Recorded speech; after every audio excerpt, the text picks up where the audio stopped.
Buenas tardes, bienvenidos y bienvenidas a este Viernes Económico.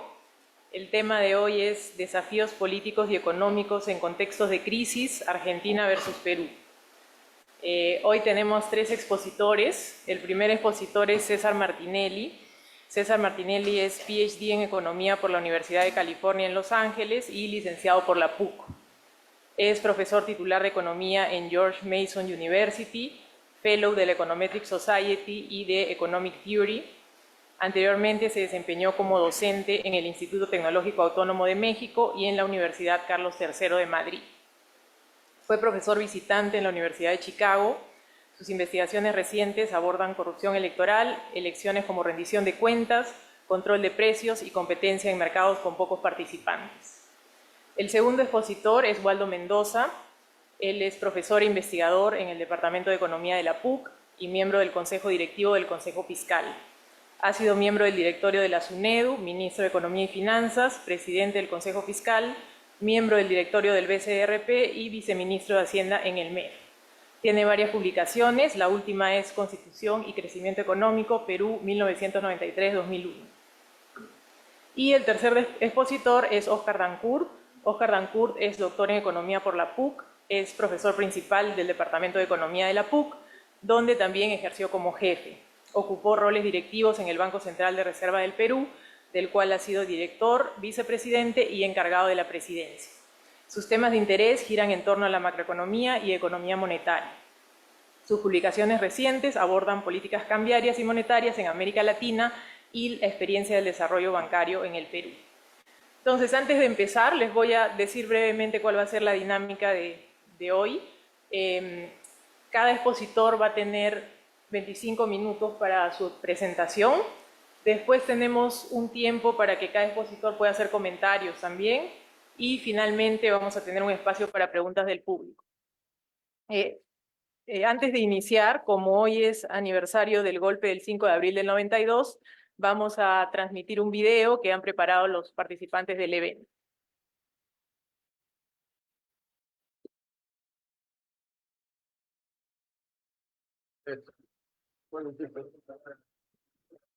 ¿Dónde nos ponemos? ¿Dónde nos ponemos? Ah, una caricatura tardía.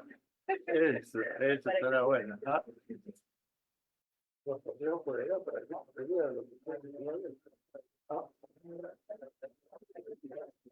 ¿Sí? ¿No te han dicho dónde está?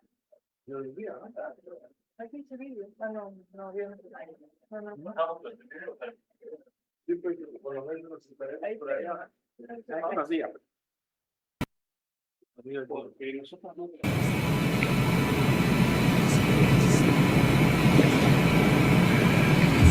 Como presidente de la República, he constatado directamente todas estas anomalías y me he sentido en la responsabilidad de asumir una actitud de excepción para procurar acelerar el proceso de esta reconstrucción nacional, por lo que he decidido tomar las siguientes trascendentales medidas.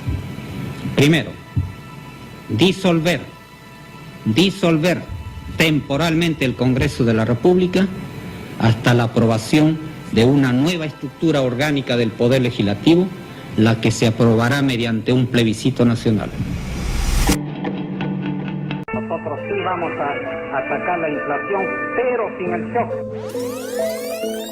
El pan francés, que esta tarde costaba 9.000 intis, costará a partir de mañana 25.000 intis.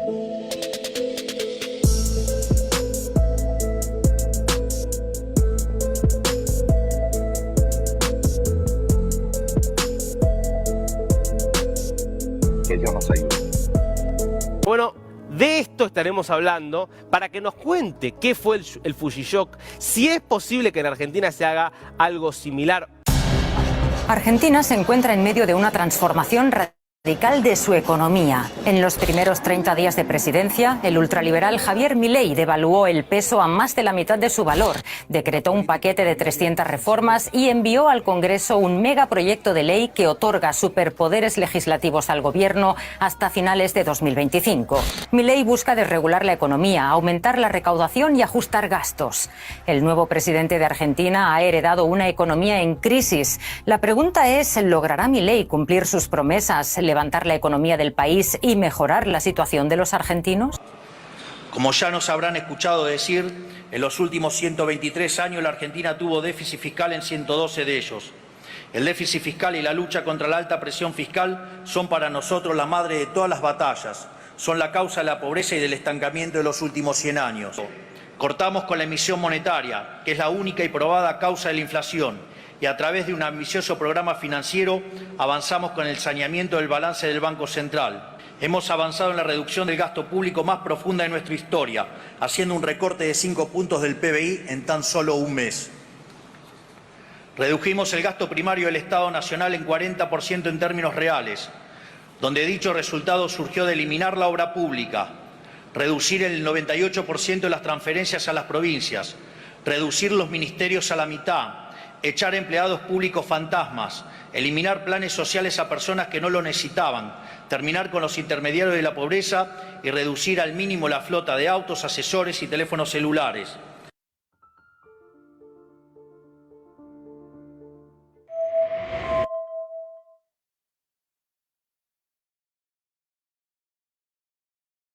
Tinelli, por favor. Sí, acá está. Vamos otra, ¿sí? Para escucharlo.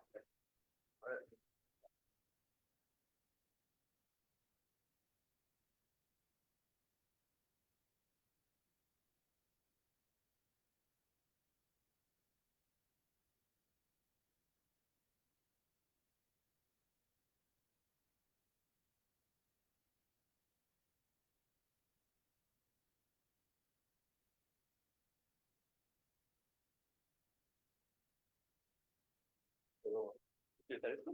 ¿Cómo? ¿Puedo utilizar esto?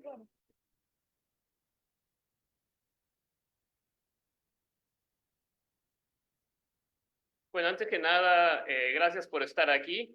Para mí es un gran honor compartir mesa con Óscar Dancur y Waldo Mendoza, dos personas que respeto muchísimo y de quienes he aprendido mucho a lo largo de los años en conversaciones y en las clases. Una cosa que yo aprendí en las clases de la Católica, y lo recuerdo en las clases de Óscar en particular, es que lo que hacemos los economistas, una de las cosas que hacemos es hacer modelos económicos. Si tenemos una historia que contar, pues una manera de contarla es con un modelo, y eso es lo que voy a hacer ahora. Voy a proponer un par de modelos para entender el problema de Argentina ahora y el problema del Perú en los 90.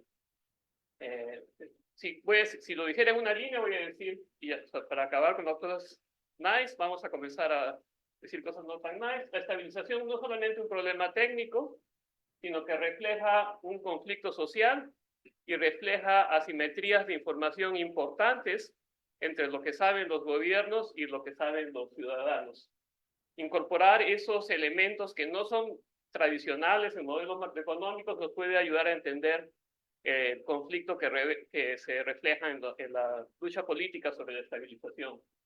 Hay una gran literatura económica sobre inflación y conflicto social, que la podemos llevar hasta artículos clásicos de Hirschman sobre la inflación en Chile, el año 73, y otros artículos, y no voy a dar muchos detalles de modelos formales, pero de lo que voy a hablar está en modelos publicados sobre persuasión bayesiana, que es un tema interesante en teoría de juegos ahora mismo, y sobre modelos de aspiraciones y protesta, que es también un tema que está ahora mismo en el filo de la investigación. Es cómo influyen las emociones en las protestas y cómo influyen las protestas en la política pública.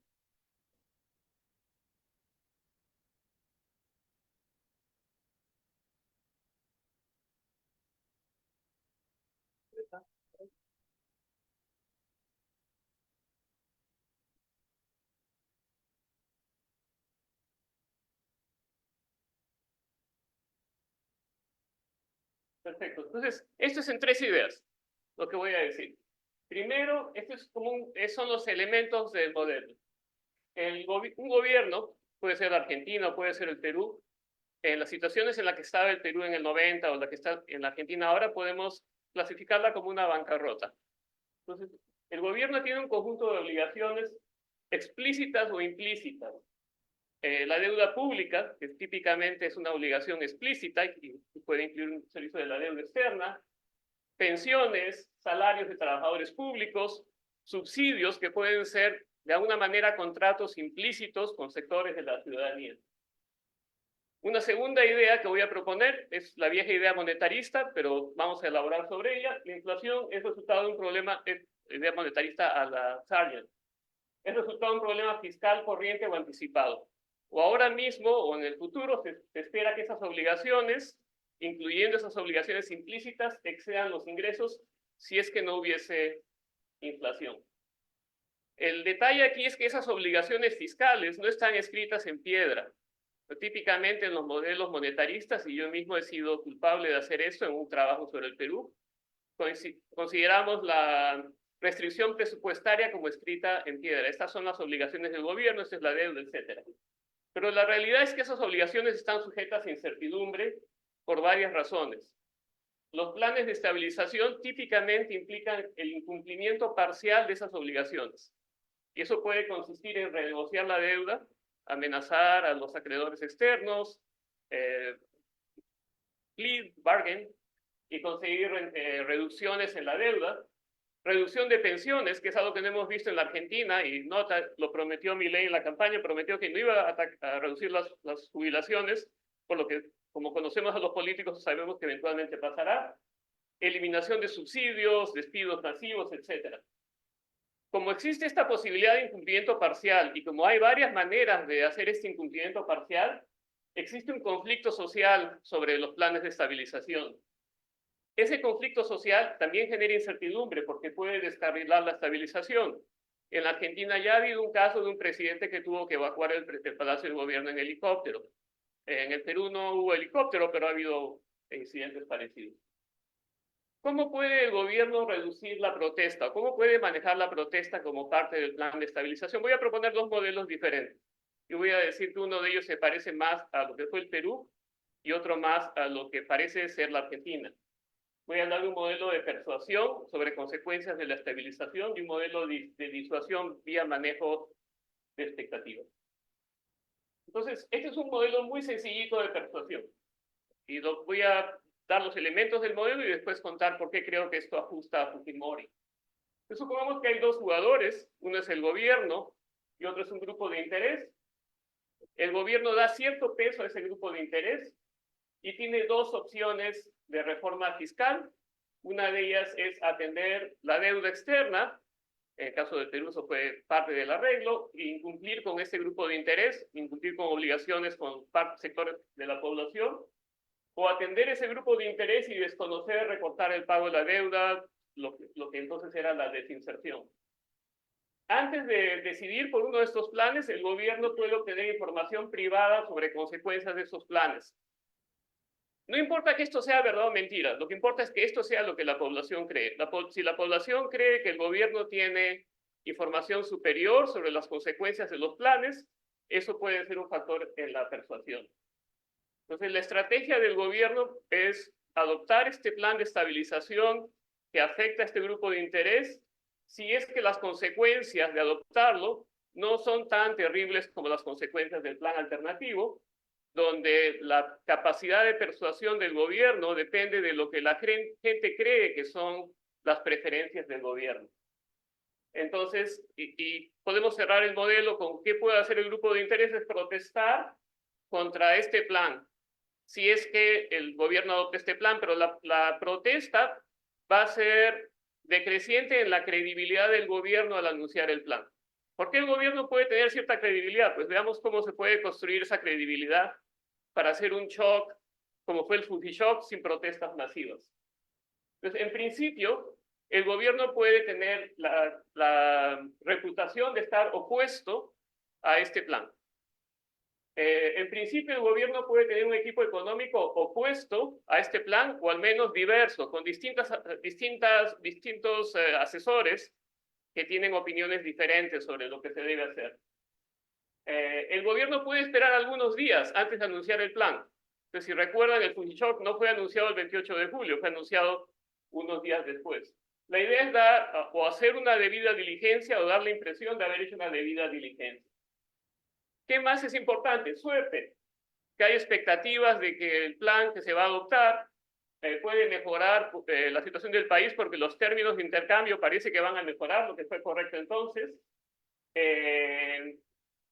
Expectativas de promesas de perdón de deuda, expectativas de que la reinserción en la economía internacional va a ser el choque menos duro. Todo esto fue algo que pasó en el Fujishock.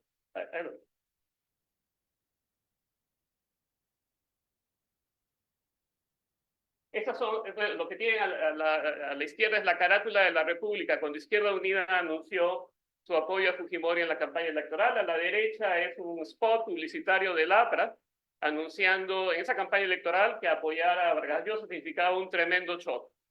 Entonces, ¿cómo persuadió Fujimori a la población de que era lo mejor que podía pasar? Pues el trabajo lo hicieron Izquierda Unida y el APRA, antes de la elección. Esto de aquí es la inflación semanal en el Perú. Perdonen que el gráfico no se ve tan bien, tengo que cambiar la escala a logarítmicas, pero es inflación semanal, que es data maravillosa. ¿De cuánto? Pueden ustedes, la línea amarilla es la línea de hiperinflación a la Kagan, pero transformada a datos semanales. Pueden ver ustedes que el Perú estaba al borde de la hiperinflación dentro y fuera de la línea hasta el choque. El choque es agosto, la segunda quincena de agosto del 90, implica un gran reajuste de precios relativos. Otra cosa maravillosa aquí es deflación, 2 semanas de deflación después del choque. Les muestro, aún 6 meses después del plan de estabilización teníamos niveles de inflación semanal consistentes con hiperinflación. Les muestro esto porque la estabilización en el Perú no se hizo en un día.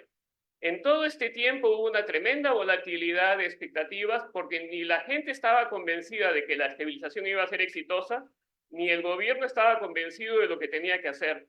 En todo este momento hubo muchas dudas y discusiones dentro del gobierno. Adelante. Entonces, estas son las etapas de la estabilización según Velarde y Rodríguez. Es un documento del 92. Hay versiones posteriores que van cambiando la historia, haciéndolo un poquito más homogénea, pero el primer año fue como un camino con muchas piedras. Después del paquete inicial hay lo que Velarde y Rodríguez llaman, Julio Velarde, llaman la etapa de las indecisiones, de octubre del 90 a marzo del 91. Hubo un periodo en que el gobierno no sabía lo que tenía que hacer, y esto lo corrobora de hecho Boloña en sus memorias. Hay retrasos en la adopción del programa monetario. Cuando se reinicia el pago de deuda externa, de hecho hay shocks a la inflación. Es interesante, la gente anticipa que el gobierno va a estar en dificultades. La reestructuración de la economía, las privatizaciones, etcétera, recién comienzan en marzo del 91, cuando Boloña es hecho ministro de Economía. Algo importante en la estabilización fue la negociación exitosa con las multilaterales del Club de París.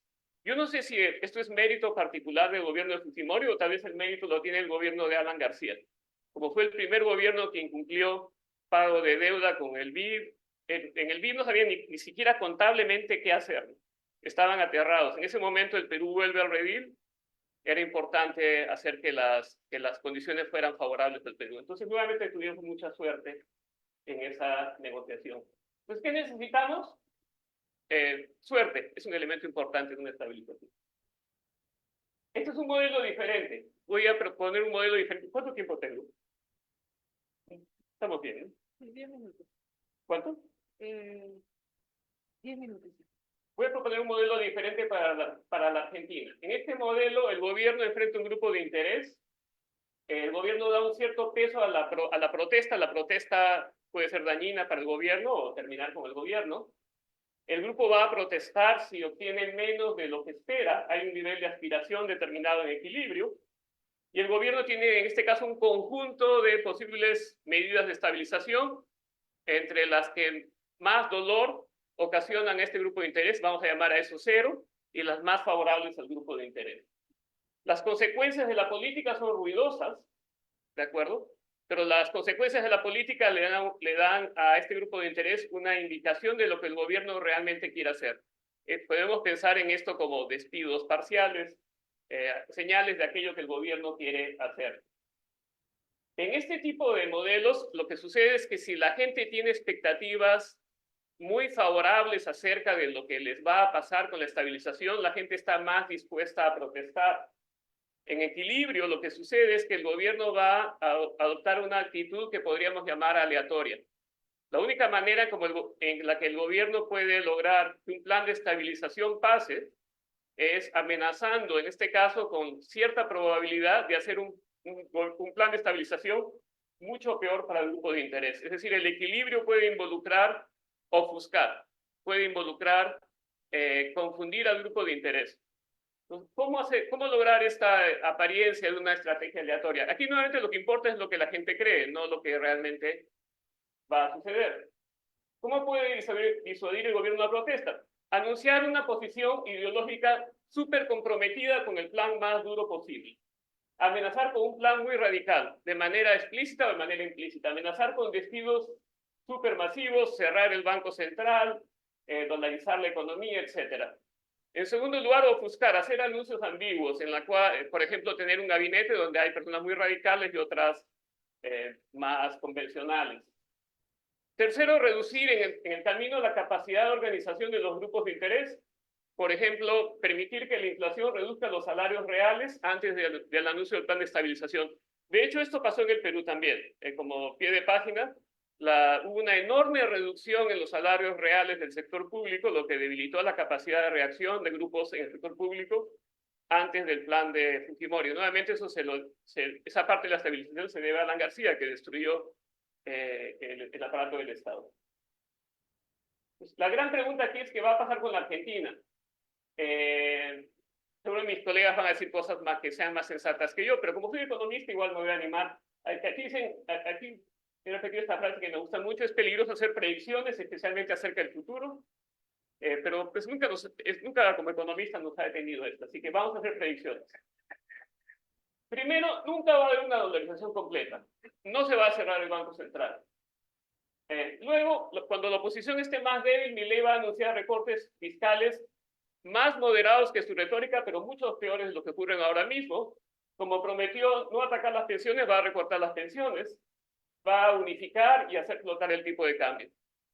Es decir, se va a parecer mucho más, con mucha suerte, a lo que pasó en el Perú. Va a haber otra ronda de renegociación de deuda con las multilaterales, ya tiene condiciones favorables, las tendrá mucho más favorables a esta historia, ¿no? Si uno le debe algo de dinero a un banco, uno está en dificultades. Si uno le debe muchísimo dinero al banco, el banco está en dificultades. Pues eso es lo que ocurre con la Argentina y el Fondo Monetario. Finalmente, otro punto más, cuando converso con colegas argentinos siempre me dicen, en la Argentina va a ser mucho más rápido, no podemos ir por una estabilización como la peruana porque tomaría 5 años, eso es imposible. Pues yo diría con muchísima suerte van a tomarse 5 o 6 años.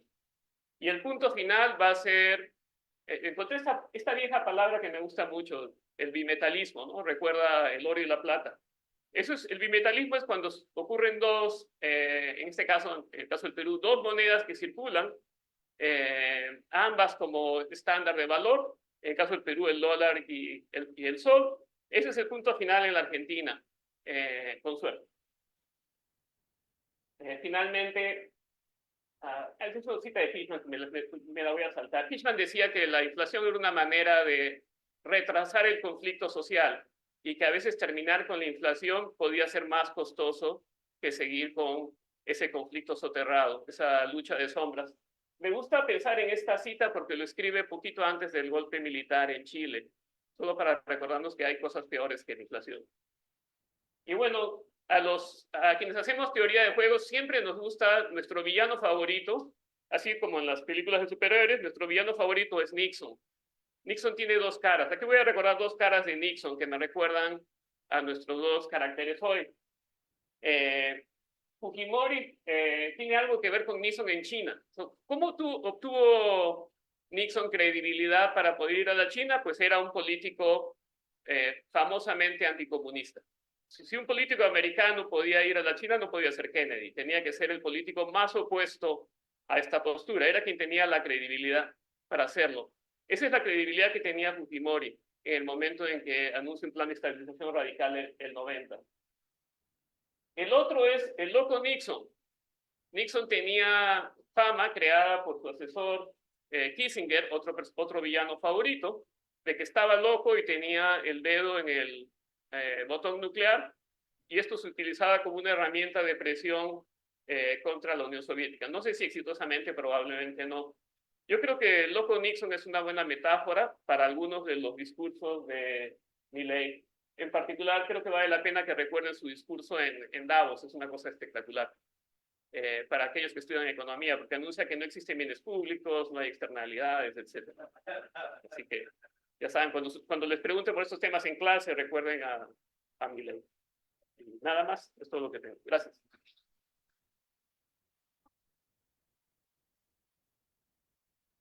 Muchas gracias a César Martinelli. Continuamos entonces con la exposición de Waldo Mendoza, por favor.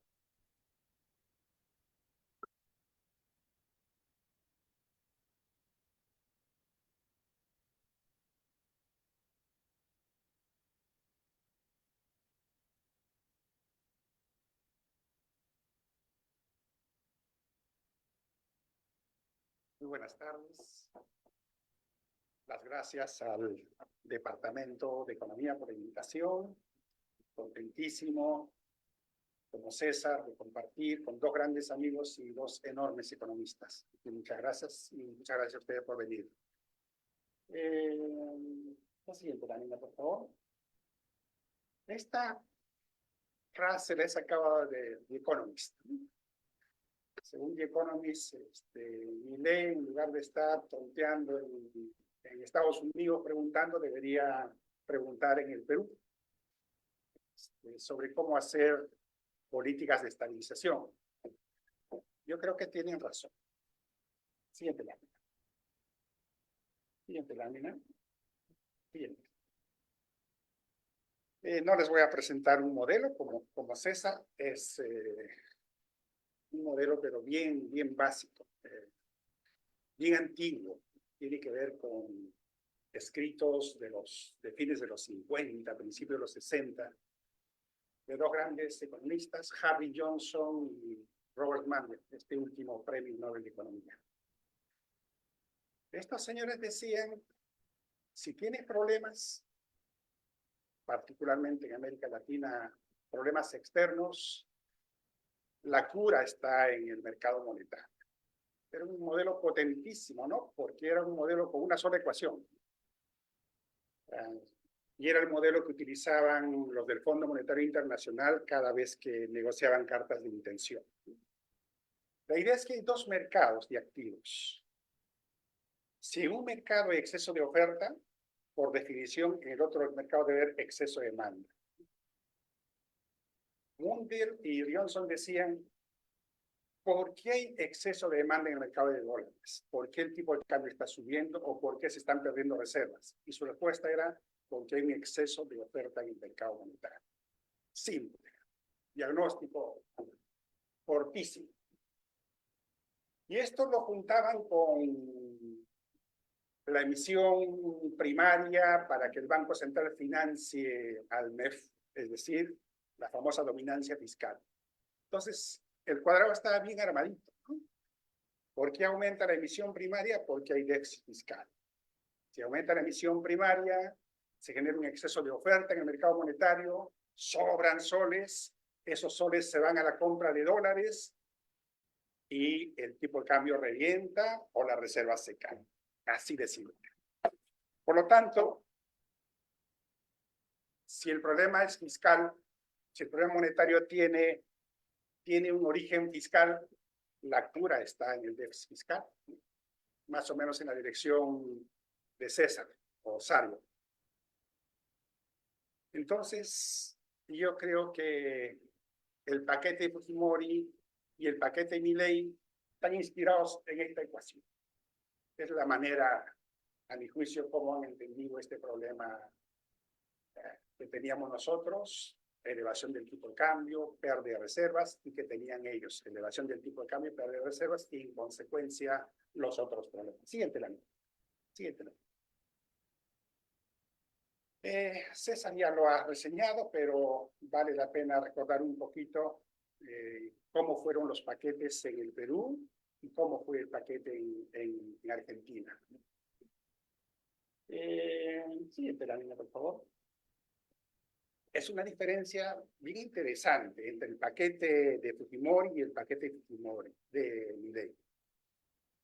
En el paquete de Fujimori, el ajuste fue por ingresos. 5 puntos del PBI de crecimiento de ingresos en 2 trimestres. Y eso estuvo explicado básicamente por la elevación de los precios públicos. No tengo la lámina del gasto, pero el gasto se mantuvo congelado con un porcentaje del PBI. Por allí no fue. El paquete de Milei, en cambio, es distinto. Es un ajuste cero ingresos, más bien los ingresos se han caído y todo el peso ha estado en los gastos. Siguiente lámina. Y el resultado fue espectacular. Yo no he visto una cifra como esta en el mundo. Si alguien la conoce, es difícil ver cómo en un país el déficit primario puede bajar en 5 puntos del PBI en 2 trimestres. Yo no he visto eso. Y no creo que en Argentina tampoco se esté produciendo eso. Siguiente lámina. Y como dirían Harry Johnson o Mandel, si has bajado tu déficit fiscal, hay menos exceso de oferta en el mercado de dinero, por lo tanto, hay un exceso de oferta en el mercado de dólares y por lo tanto, empiezas a ganar. El sector externo mejoró de un día para otro, así como el déficit fiscal bajó de un día para otro. Siguiente lámina. Y la inflación fue así, demoró bastante, a diferencia de las hiperinflaciones de los 20 en Europa, donde la inflación terminaba en 2 meses. Esta inflación peruana demoró bastante, pero finalmente estamos donde estamos. Siguiente lámina. Y por supuesto tiene costo, ¿no? Sería tonto, o sea, yo no conozco un paquetazo que no tenga costo, ese producto no existe, ¿no? Y el costo fue notable, ¿no? Una caída de 15% en PBI, en términos anuales, es un costo enorme, enorme. Siguiente lámina. Argentina. Lo que decía, casi no se movieron los ingresos, más bien los ingresos están bajando. Lo que cayeron fueron los gastos. No tengo las cifras, lamentablemente, para mostrarles como lo hice con el caso peruano. Cometieron, yo diría que es el pecado original. El Perú hizo su estabilización unificando el tipo de cambio. Para los muchachos que no han visto estos tiempos, Perú tenía como 17 tipos de cambio. Y tenía un tipo de cambio libre, el de Ocoña, le decía en ese entonces. El tipo de cambio libre estaba 80% por encima del tipo de cambio oficial, más o menos. Lo que Fujimori hizo es, chao, 17 tipos de cambio, un solo tipo de cambio y el de mercado. Milei no hizo eso. Milei dijo, el tipo de cambio de mercado está como en 1000, el tipo de cambio oficial está como en 400, lo subo a 800 y lo fijo. Es una estabilización con tipo de cambio fijo. Luego con un esquema de devaluación de 2% al mes. Ese me parece que es el error más grande que han podido cometer. Al parecer, el déficit fiscal ha caído fuertemente. Por lo tanto, el Banco Central ya no le está prestando plata al gobierno y uno ve la base monetaria que estaba creciendo y se paró. Veamos algunas cifras. Siguiente lámina. Esa es la cifra de la base monetaria. Típicamente las hiperinflaciones van acompañadas de elevaciones fuertes en la base monetaria y lo que podemos observar es que en febrero se cayó. Básicamente porque el Banco Central ya no le presta al fisco, el fisco no tiene necesidad, tiene el superávit fiscal y todo el dinero que se crea a través de la compra de dólares. Entonces, Esto es lo que Munder y Johnson dirían la política monetaria contractiva. Siguiente lámina. La política monetaria contractiva tiene esa virtud. Conduce a que los bancos centrales empiecen a ganar reservas. Banco Central argentino también está ganando reservas, como 11.000 millones de dólares hasta la fecha. Vale recordar que las reservas internacionales de Argentina siguen siendo negativas. O sea, las reservas brutas son como 11.000 y las netas son como menos 4.000. Están en problemas todavía. Siguiente lámina. La inflación ahí bajando lentamente. Siguiente lámina. Y los costos no tan grandes como en el caso peruano.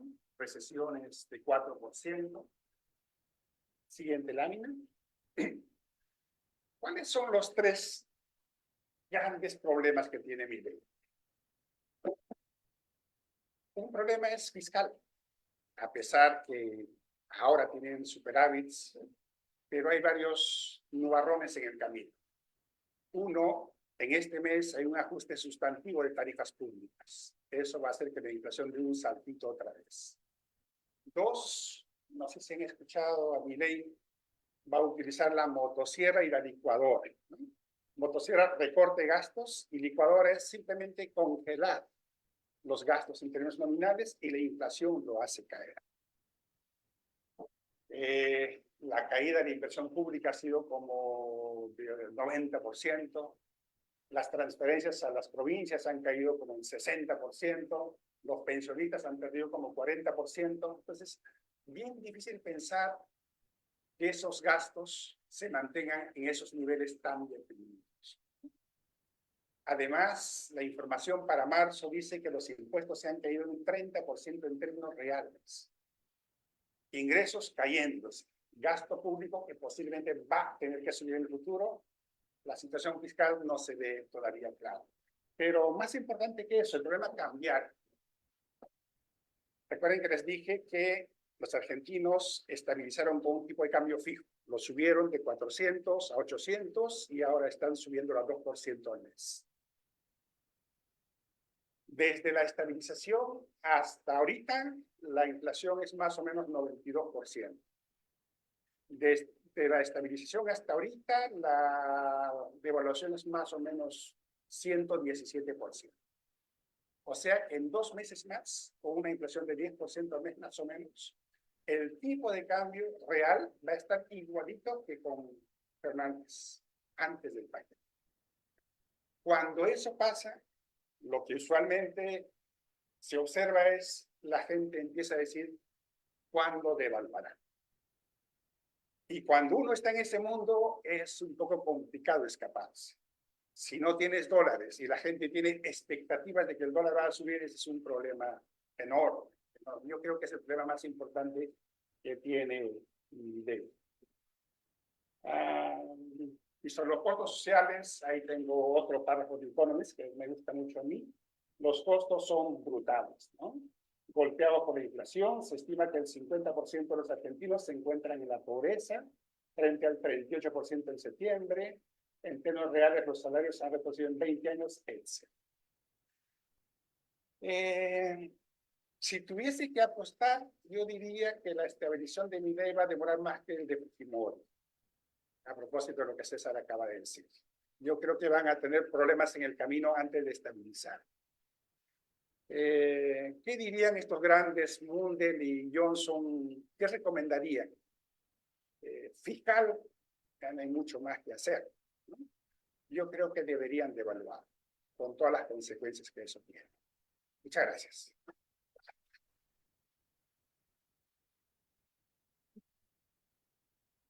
Muchas gracias a Waldo Mendoza. Invitamos ahora a Oscar Dancourt para su exposición, por favor.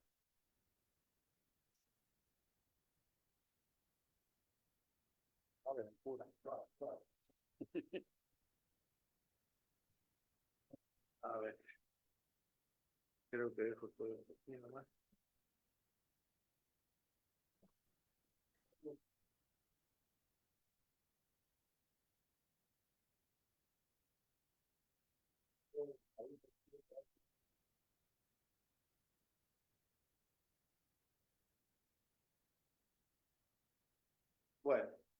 Buenas tardes con todos. Es un gusto estar aquí para discutir el asunto de cómo terminan las hiperinflaciones. ¿Sí? Y bueno, hay varias teorías. Una es que la inflación es un producto fiscal. ¿Sí?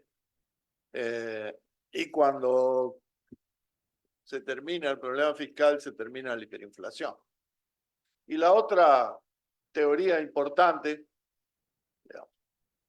César ha citado a Sargent, ahí está, ese es un caso. Y la otra teoría importante es la que dice que las hiperinflaciones terminan cuando el Banco Central puede congelar el tipo de cambio. Ejemplo, Dornbusch, su artículo sobre la hiperinflación alemana. Pero no hemos escuchado en ningún caso nada referente a esta última teoría. ¿Sí?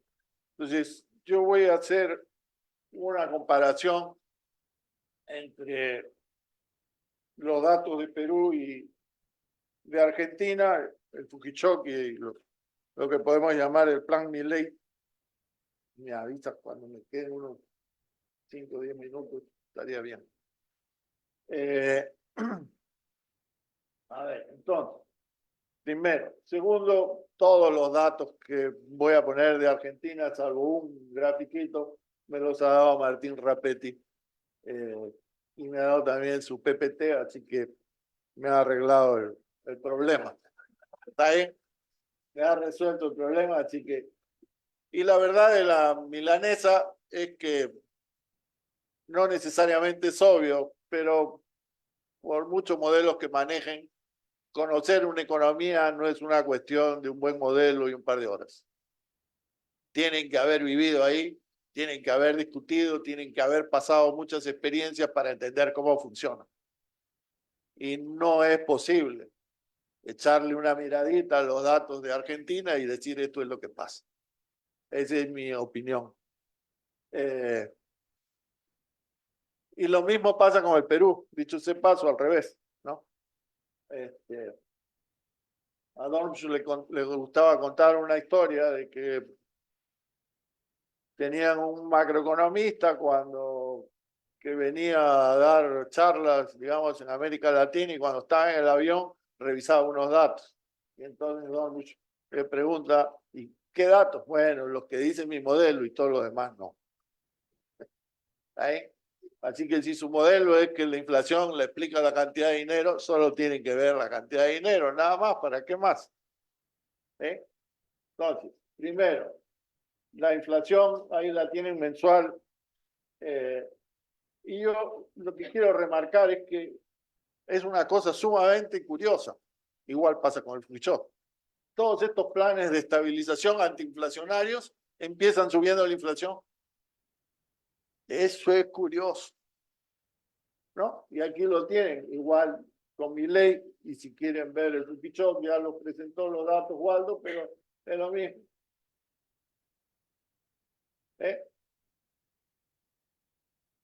Es exactamente lo mismo. Y entonces la pregunta es, ¿qué milagro es este? ¿No? ¿Por qué sube la inflación? Ya lo dijeron también, el paquetazo, la corrección de precios relativos, que en términos de un libro de texto de hoy día, ¿cómo se traduce? Un choque de oferta negativo, descomunal. Entonces, ¿por qué el nivel de precios se quintuplica en un mes con el Fukichoki? Porque el precio de los combustibles subió 30 veces. Y los otros precios controlados por el sector público también en cantidades enormes. Y con Milei es igual, ya Waldo lo dijo, el tipo de cambio oficial y también lo que allá llaman los precios regulados, que son parecidos a los que nosotros teníamos como precios controlados. Lo que pasa es que aquí efectivamente había un sector público que fijaba precios en un ámbito amplio de la economía. Esos eran los precios controlados. ¿Sí? Entonces, primer punto, ¿cómo es así que un choque de oferta negativo descomunal termina con la inflación? lo que vemos es que la acelera. ¿Sí? Y cada vez que eso se ve clarito en la inflación peruana, cada vez que hay otro choque, el de fines del 90, cuando se empieza el pago de la deuda externa y se requiere un superávit primario más grande, sube pues la inflación y ya estamos en 24, 20% mensual. ¿Sí? Y aquí tienen, igual fue antes de la hiperinflación, antes, digamos, del shock, igual, los picos inflacionarios son paquetazos, todos. ¿Qué incluyen esos paquetazos? Dos cosas básicas. Subida de precios, regulados o controlados o públicos.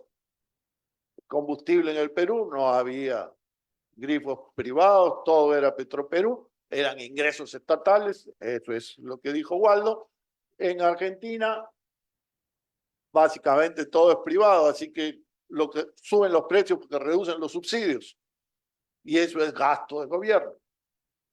Pero la figura es la misma. Hubo un choque de oferta negativo que sube la inflación.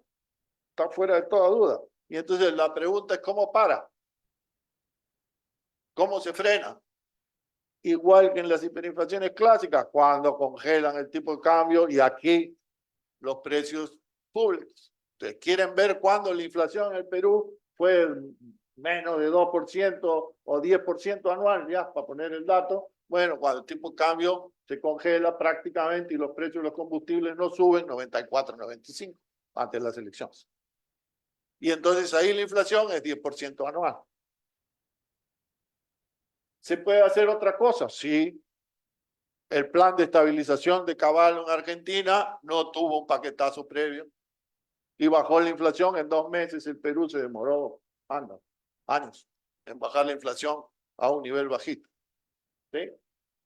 Las hiperinflaciones clásicas también. ¿Cuál es la descripción simple de todos esos procesos? La hiperinflación termina como por milagro, de un día para otro, de la noche a la mañana. Explicación, tipo Dornbusch. Todos los precios, la mayor parte de los precios están anclados, indexados al tipo de cambio. Digamos que para el jefe del departamento, Gabriel, el coeficiente de traspaso es casi 1, de tipo de cambio a precios. Así que si ustedes tienen cómo congelar el tipo de cambio, terminan con la hiperinflación de la noche a la mañana. Regresamos a Argentina.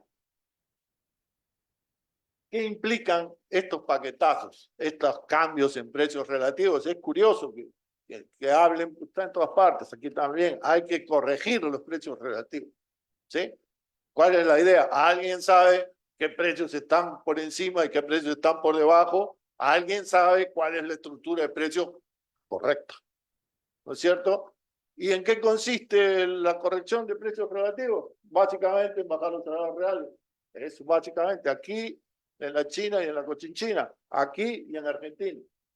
Entonces, y subir los precios controlados o regulados, los precios públicos reales. ¿Qué pasa con el tipo de cambio? Este es un punto importante de diferencia. ¿Sí? Y entonces vamos a ver eso. A ver, en el caso de Argentina, a ver, con este gráfico así simple, se puede ver ¿qué sube el tipo de cambio real, el oficial bilateral? ¿Qué quiere decir que sube el tipo de cambio real? Que sube más rápido que la inflación. Eso es lo que quiere decir. Que lidera la inflación. ¿Qué otro precio sube más rápido que la inflación? Estos regulados reales, que son los equivalentes de los combustibles, los pasajes, los transportes, etcétera, acá en el Perú. ¿Y qué se cae? ¿Qué sube más despacio que la inflación? La figura antigua clásica. Precios suben por ascensor y los salarios por escalera. Salarios reales. Ahí estamos. En Argentina y en Perú lo vemos ahorita. A ver, para que vean que la estructura es la misma. La diferencia está... A ver, ahí lo tienen. Esto lo tuve que sacar porque estos datos ya no están en la página web del Banco Central, así que lo tuve que sacar de un vesper antiguo. Pero ahí se ve, la columna roja muestra el salario real se cae. El año previo es 100. Ese es el año previo de la hiperinflación. Eso ya era la mitad de lo que había sido antes. ¿Sí? Así que el Fukishok reduce los salarios reales que ya estaban hechos polvo. Y por supuesto, con ello viene la pobreza, enorme. ¿Sí? ¿Y dónde está el otro punto? Ahí están los precios públicos, el precio real. No se puede leer ahí el precio público real, porque está ahí está abajito. El verde son los precios públicos reales. Y ahí ven ustedes efectivamente cómo suben más rápido que la inflación y se mantienen ahí. Y eso es lo que cierra el déficit fiscal y permite un superávit primario para pagar la deuda, reanudar los pagos de deuda, etc. Entonces, primer punto. El paquetazo no es para terminar la hiperinflación, de hecho la acelera.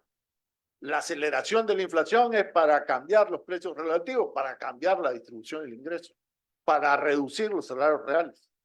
Y efectivamente, se reduce el superávit fiscal, sí. Perdón, el déficit fiscal, sí, aquí y allá. Ahorita vemos los datos. A ver. Esto es el salario real.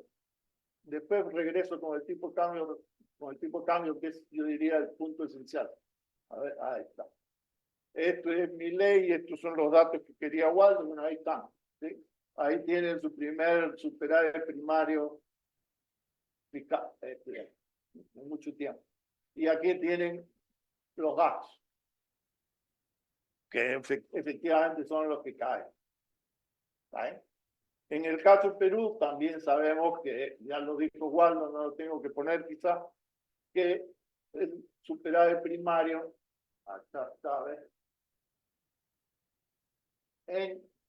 Aquí está en el recuadro verde, ¿sí? De un déficit primario pasamos a un superávit anclado en el alza de los precios públicos reales. ¿Saben? El otro punto importante aquí en Argentina, que tiene que ver con el tipo de cambio, es que la cantidad real de dinero se cae. Ese es un punto bien importante. Si miran Sargent o miran Dornbusch, lo que ellos dicen es que la cantidad real de dinero después de la hiperinflación sube. Si miran bien, eso es lo que dicen. Pero aquí en el Perú no sube. Y vamos a ver en Argentina tampoco sube. ¿Sí? Y ahí tienen el dato en la columna roja. Cantidad real de dinero aquí por emisión primaria era el que tenía, se reduce a la mitad. Y en el caso de Argentina estamos en lo mismo. A ver. Solo para chequear. A ver si ahí está, no, ahí está. ¿Sí? Igual se reducen por efecto del paquetazo. ¿Sí? Y entonces la pregunta es, ¿qué provoca esto? ¿Sí? Y ahí viene el asunto del tipo de cambio libre. ¿Sí? En estas economías hay dos dineros. ¿Sí? Pero el dinero nacional es el que se usa para las transacciones, es el medio de cambio, y el dinero extranjero, el dólar, es el depósito de valor, el activo de reserva. ¿Y qué hacen estos paquetazos? Bueno, estos paquetazos reducen la cantidad real de dinero de una manera importante. El paquetazo de Milei es pequeñito comparado con el de Simón. Estamos hablando de que el nivel de precios se multiplica por 5 en un mes. La canasta que al principio del mes costaba $1, a fin de mes cuesta $5. Con Milei estamos hablando de que la canasta de principio del mes que cuesta $1, al final cuesta 1.25.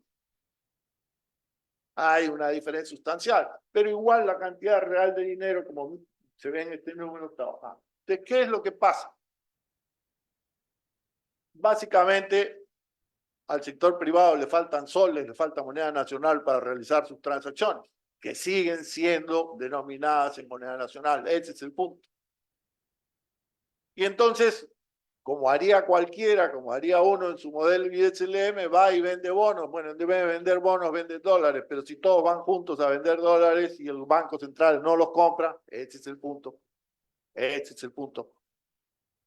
Porque el Banco Central quiere, por ejemplo, mantener constante la cantidad de dinero, bueno, el tipo de cambio se cae. Y en el Perú el tipo de cambio se cayó de una manera notable. A ver Y lo tenemos por acá. Ahí está. Tampoco lo encontré en el Banco Central. Pero tenía un paper donde había puesto el grafiquito. Y ahí lo ven. Tipo de cambio real, son los datos oficiales de ese momento. ¿Sí? De 187 a 87. Enorme caída del tipo de cambio real y ahí se quedó. Así que si igual hubiera estado acá, hubiera hecho que volverlo a subir. No, porque se ha caído mucho. Bueno, se cayó un montón. Uno puede decir, a lo mejor todas las hiperinflaciones, el tipo de cambio real sube y con la estabilización se cae. Yo creo que con todas se cae. ¿Sí? Fíjense el tipo de cambio, tengan tipo de cambio fijo o tipo de cambio libre, tipo de cambio flotante, flexible. Se cae con todas hasta donde yo he podido ver. Y este es el caso en el Perú. En Argentina, esa es la diferencia, Waldo la mencionó, y es una diferencia importante. No han unificado el mercado cambiario. Vamos a simplificar la figura. Hay dos mercados, un mercado oficial y un mercado libre. Hay una conexión, hay arbitraje entre ellos, pero ya, vamos a dejarlo ahí. ¿No? En el Perú se eliminaron los tipos de cambio oficiales y todas las transacciones, todas absolutamente, pasaron a ser hechas en el mercado libre. ¿Sí? Y ese tipo de cambio real se cayó 50% en un mes, el mes del Fujimori, de un mes para otro. En Argentina, a esta cosa oficial le llaman el cepo, hay un conjunto de restricciones, pero en fin, ya, no han eliminado ese mercado oficial. Y entonces lo que han hecho, como dijo Waldo, es elevar el tipo de cambio oficial. ¿Sí? Pero, y bueno, antes de acabar, ¿por qué es importante? Porque cuando la hiperinflación está muy avanzada, los precios ya no dependen del tipo de cambio oficial. El nivel de precios, para poner claro mi modelo, el nivel de precios aquí depende del tipo de cambio, de los precios públicos, los combustibles y de los salarios. ¿Right? Pero cuando tienen tipo de cambio oficial y libre, dependiendo de cuánto haya avanzado el proceso de inflación y la dolarización de precios, etcétera, puede ser pues, que el tipo de cambio oficial no influya sobre los precios. Ustedes le dan a los, digamos, importadores de insumos dólares al tipo de cambio oficial, pero cuando ellos ponen su precio, dicen el costo de reposición va a ser al tipo de cambio libre porque esto no va a durar. Así que el tipo de cambio oficial no entra en la ecuación de precios. ¿Right? Pero puede ser, me da la impresión de que eso es lo que ha ocurrido en Argentina, por lo que he preguntado, que en Argentina el tipo de cambio oficial, según lo que me han contado, influye todavía fuertemente en el nivel de precio. Y entonces el alza del tipo de cambio oficial ha sido parte del paquetazo.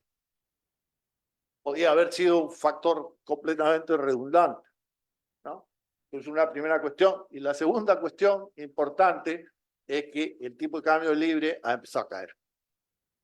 Ese es el otro punto básico. Déjenme que se los muestre. Hay dos maneras de verlo, pero quizás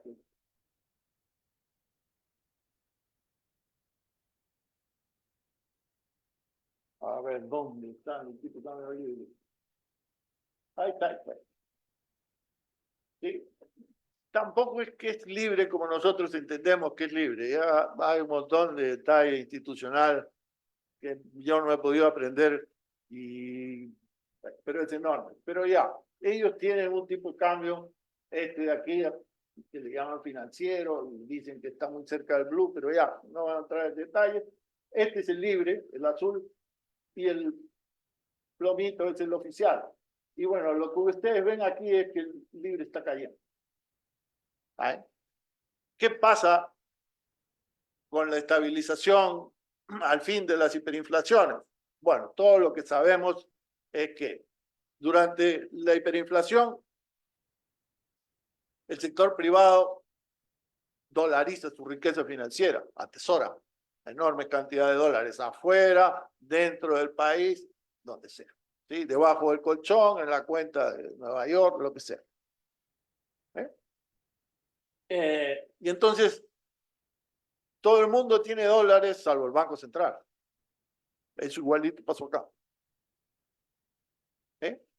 Igualito pasó en las hiperinflaciones clásicas. Pueden leer las historias sobre Austria, sobre Alemania e incluso sobre Rusia en los años 20.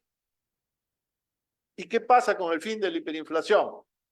No solo que se congele el dólar, sino hay una restricción de la, vamos a ponerle así, de crédito, dinero. Aquí no tenemos crédito porque no tenemos los números buenos, pero ya. Una reducción de la cantidad real de dinero de moneda nacional. Y eso impulsa la desdolarización. Lo vimos también en 1986, ¿no? Si no tiene crédito el sector privado y requiere dinero para realizar sus transacciones, acaba desprendiéndose de los dólares. Si el Banco Central los compra, entonces hay un incremento notable de la oferta monetaria, de la cantidad de dinero nacional. Eso es lo que dicen, describen Sargent y Dormuth. Pero si el banco no los compra, porque tenemos esta teoría de que en realidad la cantidad de dinero es la que determina el nivel de precios y no el tipo de cambio, el tipo de cambio se cae. Eso es Perú. El público se deshace de sus dólares, del sector privado, y el Banco Central no los compra. Y entonces el tipo de cambio cae. A mí me da la impresión, no estoy seguro, ni mucho menos, de que algo así está ocurriendo en Argentina, porque estos son los datos que están ahí en el gráfico, pero yo he leído pues un periódico de en la mañana o ayer, y el Libre ya no está en 1086, sino en 1005, ¿no? Y está cayendo. Y también hay evidencia de que el Banco Central está comprando dólares. Y por eso sus reservas, el dato que puso Waldo, por eso sus reservas, las internacionales netas, están creciendo. Son negativas, pero están creciendo, van hacia cero, digamos, desde abajo. ¿Vale? Entonces, último asunto. Miren ustedes la proyección, no es la única proyección que he visto. ¿Eh? Miren la proyección del tipo de cambio. Aquí está la unificación cambiaria que mencionaron. La están proyectando. Están proyectando que va a haber una unificación cambiaria, pero miren lo que están proyectando con respecto a la evolución del tipo de cambio libre. Ya, el único. 1500. He visto otra proyección que también dice 1500. Bueno, ahí tienen un problema grave.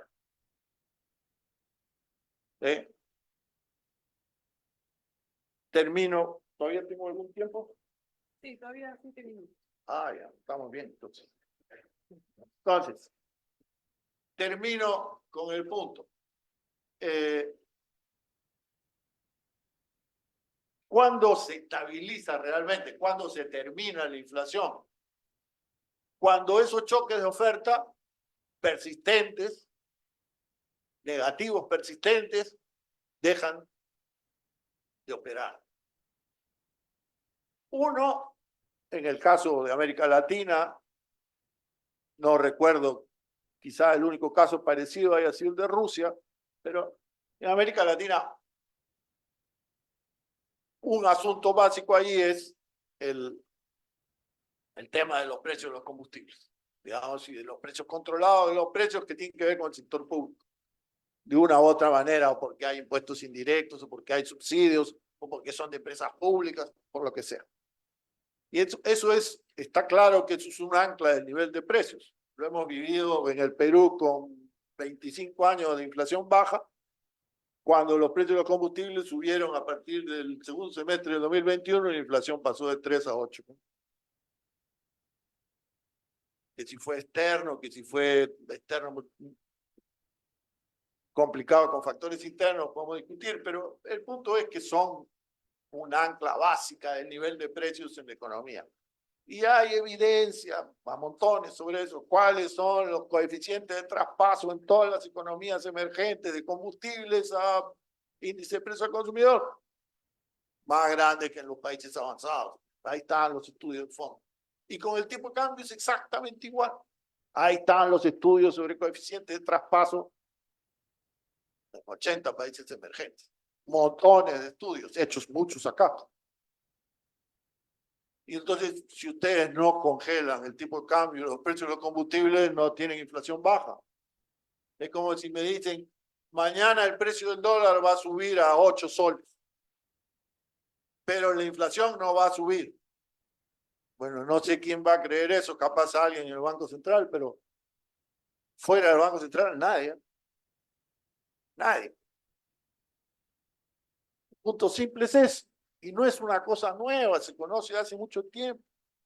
Si quieren, miran el Banco Central hoy día, digamos, a ver, ¿qué porcentaje del índice de precios al consumidor con el cual medimos la inflación en Lima Metropolitana tiene que ver con tipo de cambio, con combustibles, con cotizaciones internacionales? Bueno, agarran todo y suman casi 30%. Es simple, no es más complejo que eso. Entonces, el asunto allí, el problema complicado es cómo se fija el precio del dólar en el mercado libre. Ese es el problema. ¿Ahí? Entonces, una teoría es que necesitamos un montón de reservas. ¿Sí? Pero si ustedes leen lo que dice Dornbusch en ese artículo sobre la hiperinflación alemana y lo que dicen sobre Austria, no dicen eso. Dornbusch incluso cita, lo tiene creo en el apéndice, una carta de Keynes hablando sobre la hiperinflación de Austria, y Keynes lo que dice es, mire, no necesitan un montón de reservas. ¿Por qué? Porque el valor del dinero nacional en dólares se viene en picada con una hiperinflación. ¿Qué es lo equivalente a decir el valor real de la emisión primaria, de la cantidad de dinero en soles? Está caído. ¿Vale? Y entonces, es el cálculo al revés de si podemos dolarizar o no y cerrar el Banco Central. ¿Tienen suficientes dólares para comprar toda la base monetaria local? Entonces, claro, si el tipo de cambio es bajito, necesitan una reserva monetaria de divisas en dólares, así. Pero si el tipo de cambio es alto, porque la hiperinflación se lo llevó hasta arriba, entonces, nada, capaz pues con 5.000 millones de dólares compran toda la base monetaria. Y si pueden comprar toda la base monetaria, ¿quién podrá especular contra ustedes y fijar un tipo de cambio más alto que ustedes quieren? ¿Vale? Ese es el punto. Ahora, último asunto, y ya con eso ahora sí creo que termino. ¿Sí? Una conclusión que yo tomaría es la estabilización peruana con el Fujimori se prolongó innecesariamente, gratuitamente, causando una cantidad enorme de sufrimiento en la gente, por gusto. Cuando se podía haber congelado el tipo de cambio y los precios de los combustibles rápidamente. Yo creo que con lo de Argentina puede pasar lo mismo, e incluso diría, puede ser peor. Si ellos se convencen de que este paquetazo es insuficiente. Yo una vez fui a Bolivia, en la época de la hiperinflación boliviana. ¿Sí? Llevaban 6 paquetazos y la hiperinflación iba cada vez más rápido. ¿No? Y el argumento que escuché ahí era, es que son insuficientes. No son suficientemente duros. No se sube suficiente el precio de los combustibles, etc. Y bueno, acá también. Y bueno, si los argentinos llegan a la conclusión de que requieren otros paquetazos para cerrar la brecha fiscal y para cerrar la brecha externa, el tipo de cambio real se va a apreciar, se va a apreciar. Yo no creo que puedas estabilizar sin apreciarlo, pero ya. Y si no te gusta demasiado la cuenta fiscal que tienes con ese precio público real, pues súbelo, ¿no? Pero si metes otro choque de oferta y otro, esa inflación no va a parar y si tienen mala suerte van a ir a una hiperinflación, ¿no? Si ustedes miran la experiencia peruana pre-Fujimori, no tengo los datos aquí, pero chequeen, esos paquetazos hubo varios. El mayor de todos, el previo, fue el de octubre del 88, una inflación de 100% mensual. A ver, ahí está. Alan Ferli y Gloria Canales hicieron un estudio empírico sobre eso, está colgado ese paper en la página web del departamento, y lo que identificaron fue que todos esos picos inflacionarios, todos, sin excepción, estaban vinculados a ajustes de precios públicos. ¿Y para qué se ajustaban los precios públicos? Para reducir el déficit fiscal. ¿Vale? Entonces, yo diría que lo mejor que podrían hacer es orientarse a controlar ese tipo de cambio libre y a reducir la brecha entre el libre y el oficial. Y solo después unificar. ¿Sí? Listo.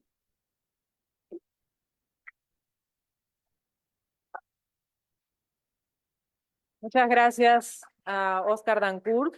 Ahora vamos a pasar a una ronda de comentarios por los expositores. Si quieren pasar. Entonces creo que empezamos en el orden en el que han expuesto. Empezaríamos con César Martinelli.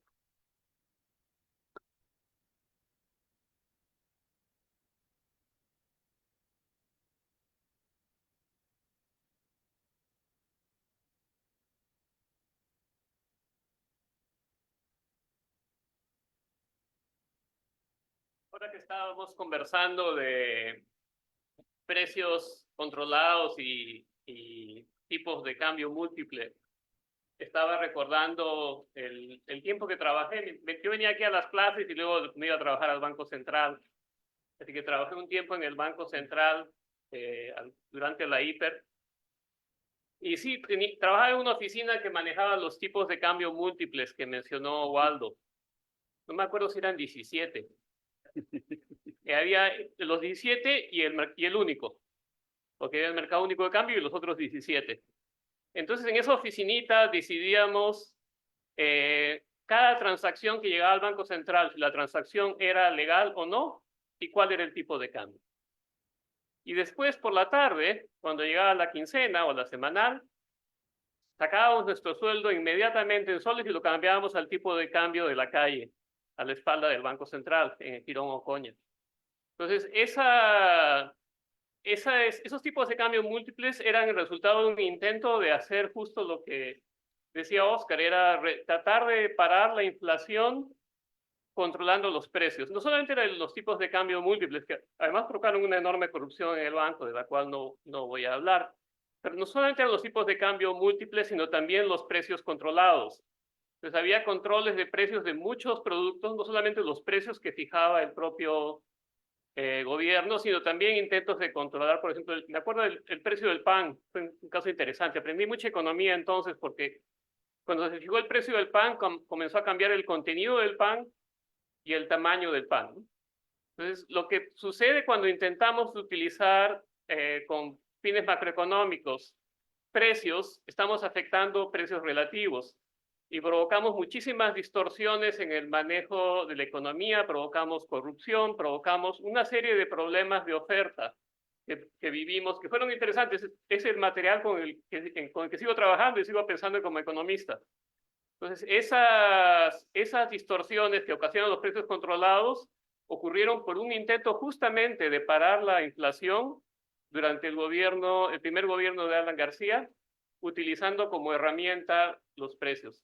Entonces, la idea es que eso se intentó en el Perú. No hay cuando escuchaba a Oscar, yo quisiera creer que realmente hay una manera indolora de acabar con la inflación, y en la realidad es que yo veo difícil que haya es como pie in the sky, ¿no? La idea que podemos acabar con la inflación simplemente, un proceso inflacionario simplemente fijando los precios. Pero los precios cumplen muchas funciones. Si tenemos los precios de los productos controlados, eran precios que correspondían a bienes que eran producidos de alguna manera, que tenían un costo de producción. Si el precio está por debajo del costo de producción, los recursos para producir esos bienes van a salir de algún lado de la economía.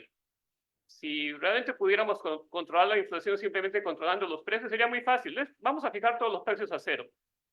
El precio de gasolina que sea cero a partir de ahora, ¿no?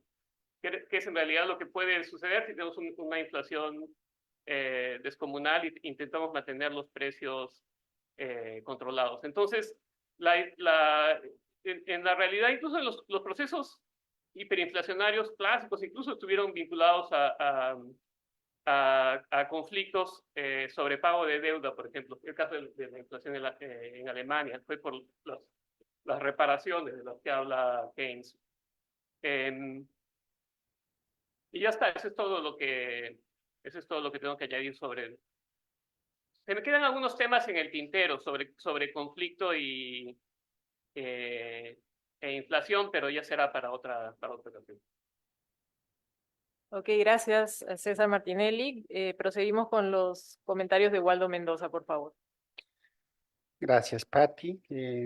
Un tema del que no hemos tratado es el Fujichoc estuvo acompañado más o menos en paralelo con apertura comercial y apertura financiera, cosa que en Argentina no se ha hecho.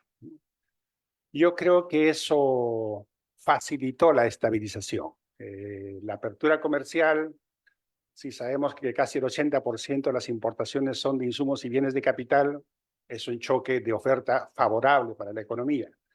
Y la apertura financiera y la liberalización financiera significó que todos los dólares que se habían acumulado debajo de los colchones o en los bancos afuera entraron al sistema bancario y el crédito subió más o menos rápidamente. Segundo comentario, hay un tema para los estudiantes. Los estudiantes han aprendido que cuando los agentes económicos tienen expectativas racionales y los paquetes son anunciados, esos paquetes son casi indoloros, ¿no? Eso es lo que dice la teoría, ¿no? En cambio, cuando los paquetes son sorpresivos, esos paquetes son dolorosos, ¿no? Conceptualmente, el de Milei debería ser poco doloroso, ¿no? Y el de Fujimori muy doloroso. Valdría la pena hacer un trabajito sobre eso. Comentarios sobre la fijación del tipo de cambio de los precios públicos, ¿no? Como anclas. Pero vale la pena preguntarse, ¿y cuál es el ancla de esos anclas? O sea, ¿cómo hacemos que el tipo de cambio esté tranquilito?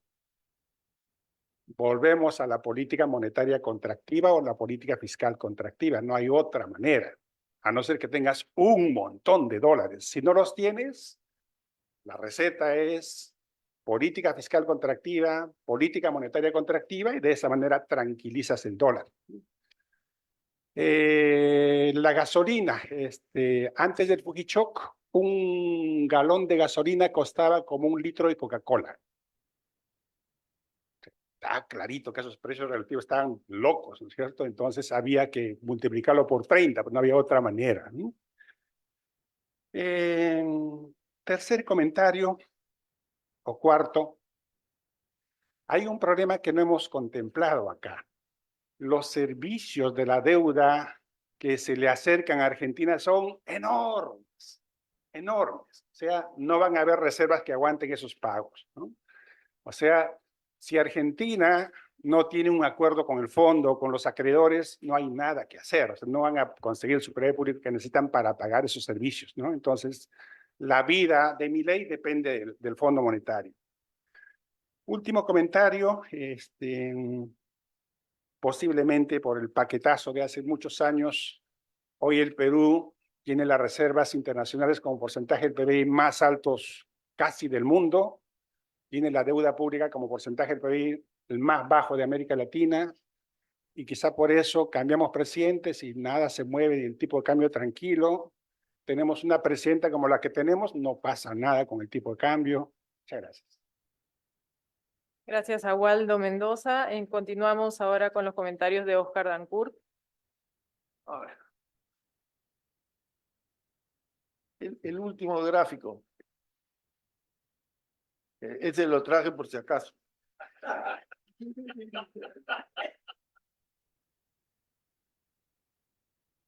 No estaba el punto. Ajá.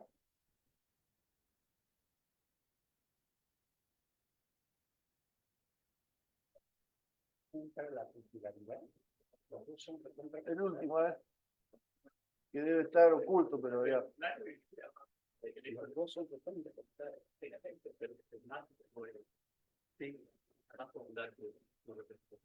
Más.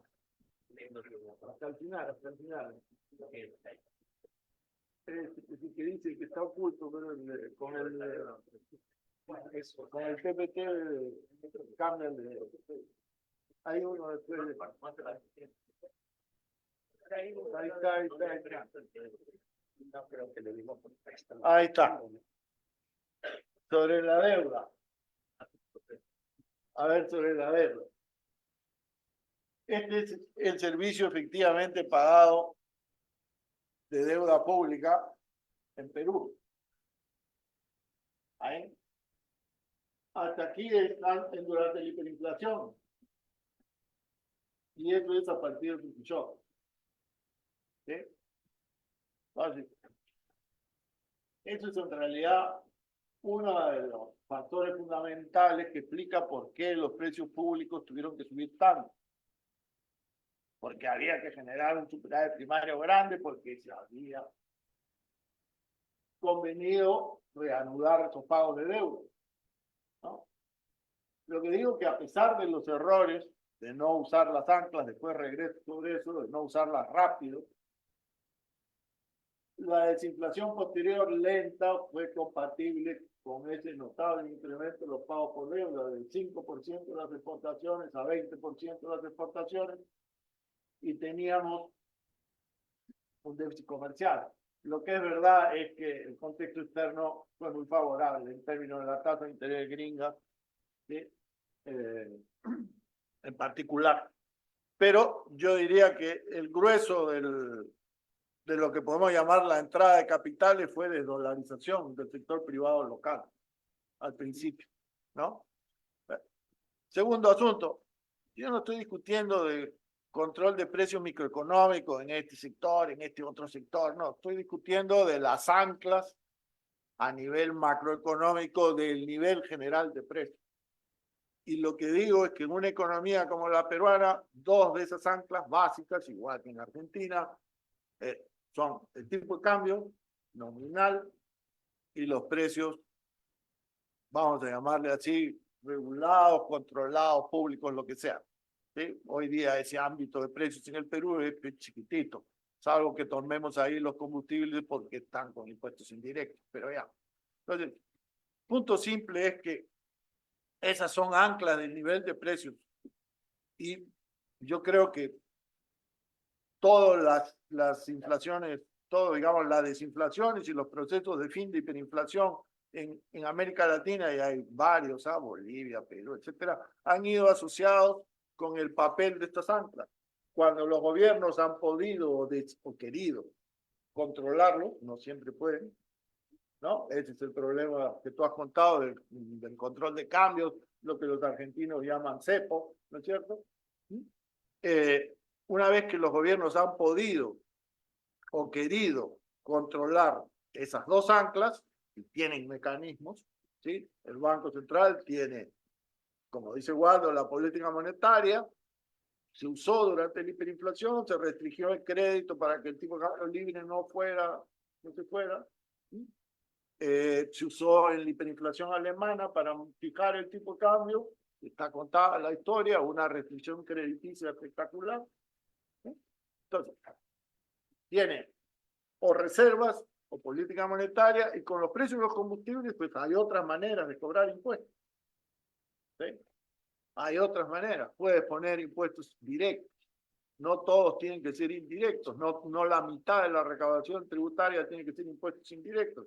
Y entonces es un problema de distribución de ingresos y quién paga la cuenta. ¿No es cierto? Pero aquí efectivamente la pagan los asalariados y las clases populares porque subimos los precios nomás. Sabemos que los salarios se van a quedar atrás y entonces habrá pobreza, habrá dengue, habrá cólera. Están los estudios de Adolfo Figueroa sobre esas caídas de salarios reales en ese periodo.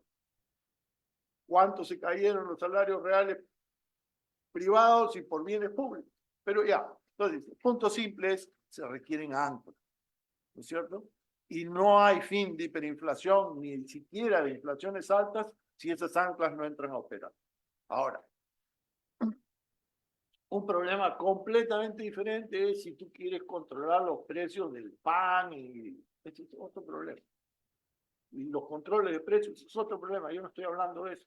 Incluso con claridad, el caso del tipo de cambio, estoy hablando del tipo de cambio libre, del mercado libre, si es, ¿no? Entonces, yo diría que no hay que confundir esas dos cosas. Sobre los precios relativos ya al nivel de este producto contra otro producto, de este servicio contra otro servicio, ya yo no tengo la confianza igual de eso de que la Coca-Cola tiene que ser más barata que la gasolina, no sé. No sé, porque el mercado decide, ahí yo soy liberal. Pero él debe saber por alguna razón que la gasolina tiene que ser más cara que la Coca-Cola. No importa cuáles sean las demandas, las ofertas, ya. Yo no voy a entrar a discutir eso. Pero ese tipo de argumentos es el que permite exactamente decir, ahora tenemos que subirla, cuando en realidad estamos subiendo porque queremos cerrar el déficit. Y tenemos la teoría de que si cerramos el déficit, la inflación desaparece mágicamente. Y no, pues el Fujishok y la experiencia peruana demuestran que no desaparece. Sigue vivita y coleando, y si le meten otro shock, entonces, último asunto, el papel de las reformas estructurales, ¿no?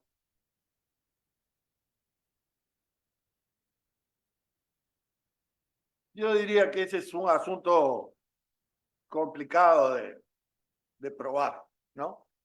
El caso de la apertura comercial, nada, si tienen un modelo donde el tipo de cambio depende del equilibrio de stocks y también de los flujos, está claro que una apertura comercial va a aumentar las importaciones, como pasó. Y va a aumentar el déficit comercial, como pasó.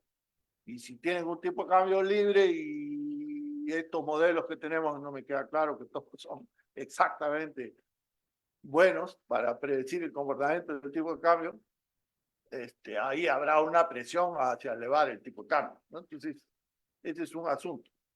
Y con la apertura financiera, hay una discusión antigua ahí, ¿no? Tendríamos que probar, pues, que, vamos a ponerlo así, con la apertura financiera yo esperaría que las tasas de interés y el tipo de cambio caigan. Eso es lo que esperaría en un modelo más o menos razonable. Y en esa época vimos que el tipo de cambio caía, pero no necesariamente las tasas de interés hasta la de sol, ¿no? Entonces, ahí habría que ver el asunto. Último comentario. Yo no creo que el Fujishok explica el nivel de RIN que tenía el Banco Central, ¿eh? Cuando yo entré al Banco Central en 2001, las RIN oficiales decían 10.000 millones de dólares. Pero de esas 10.000, 8 eran del MEF. Así que no podías usarlas. Y cuando vino la quiebra del plan Cavallo, ¿sí? 2001, 2002, ¿sí? Y el tipo de cambio argentino, un tipo de cambio fijo, y quebró y se fue de 1 a 4 pesos el dólar, de un dólar igual un peso a un dólar igual 4 pesos, hubo un contagio en toda América Latina, ¿sí? Y entonces el Banco Central decidió intervenir y empezamos a vender dólares. Pero no pasaron 3 días y en realidad descubrí que una cosa era la RIN y otra era la posición de cambio. Y que la posición del cambio del Banco Central no eran 10.000 millones de dólares, sino 2.000. Así que si vendían 100 millones de dólares diarios, 20 días. Listo, se acabó. Ahí se acabó la intervención. Así que cuando salimos del gobierno de Fujimori, el Banco Central no tenía reservas de divisas. Efectos prácticos. Las adquirió de los 2000 para adelante. ¿Por qué? Porque el Banco Central se convenció de que tener un montón de reservas era un punto a favor era una coraza. Era, digamos, una armadura para la guerra. Y por eso estamos hoy día como estamos. Listo. Gracias, Oscar. Bueno, tenemos un tiempo para preguntas del público. No sé si hay preguntas de los participantes para cualquiera de los expositores. Por aquí, una pregunta, por favor.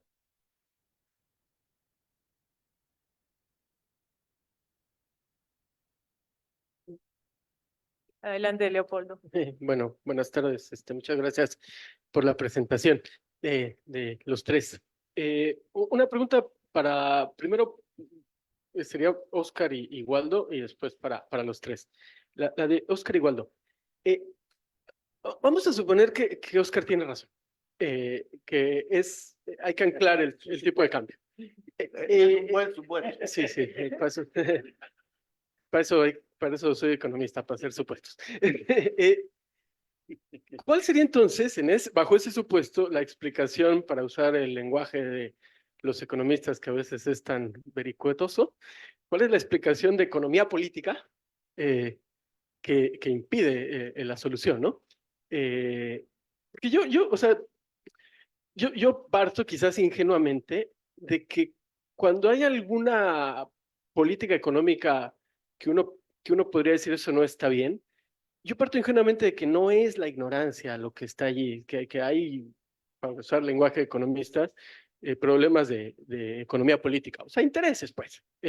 Entonces esa sería una pregunta para Oscar y para Waldo, que es la que sigue.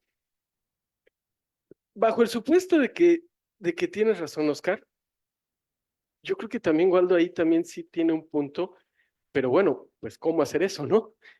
¿Cómo lograrlo? O sea, si no hay una reserva, y no la hay en Argentina de dólares enorme, pues ¿cómo anclar el tipo de cambio, no? Y lo que dice Waldo, o sea, pues de nuevo, pues política monetaria contractiva, política fiscal contractiva. Bueno, y ahora la pregunta para los tres. Así por curiosidad, esta es una pregunta casi que retórica. ¿No habrá factores externos en todas esas historias? Yo creo que a veces en economías en vías de desarrollo hablamos de los problemas como si los hubiéramos creado nosotros, ¿no? Como si no hubiera una serie de factores externos que de alguna manera restringen el marco, que causan algunos de los problemas y también restringen las soluciones, ¿no? En este caso estoy preguntando, ¿no habrá factores externos a la Argentina, así como no hubo factores externos al Perú en todas estas historias? Gracias. Gracias. A ver si podemos juntar, si es que hay más preguntas. A ver.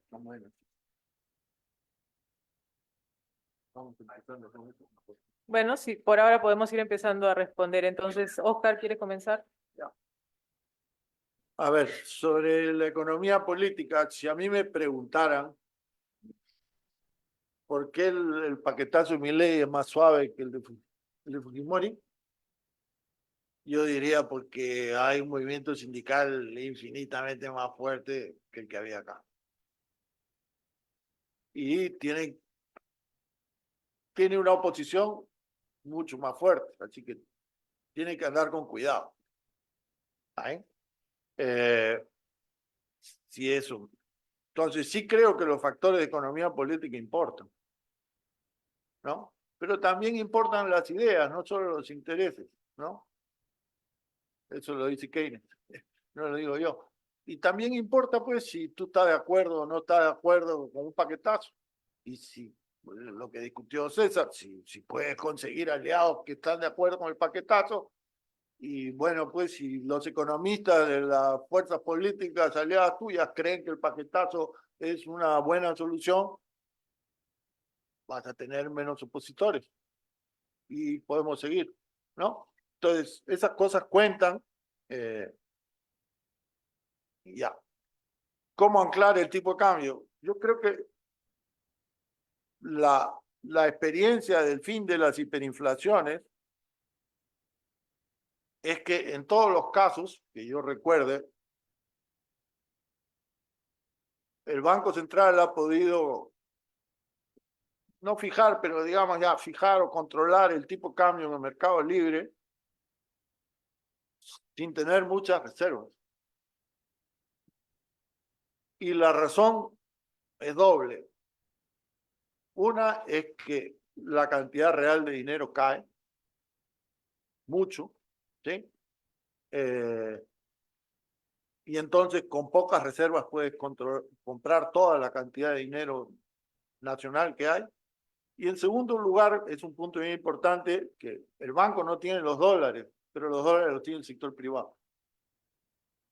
Y el punto es si el sector privado se va a desprender de ellos o no, en qué condiciones y bajo qué circunstancias. Y bueno, típicamente cuando se fija el tipo de cambio y simultáneamente se restringe el crédito, típicamente el sector privado empieza a desprenderse de sus dólares.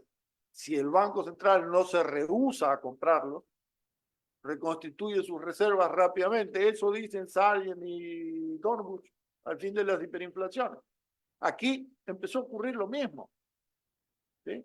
Si ustedes miran los datos, el Banco Central peruano, justo después del Fujimori, empezó a comprar dólares durante los 3 meses siguientes, en cantidades fuertes, y la cantidad de dinero aumentó a pesar de que el programa era, la cantidad de dinero no se mueve.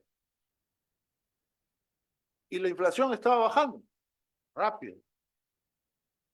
Así que no tenían, en principio, que meter otro choque de oferta negativa o un Fujimori chiquito, ¿no?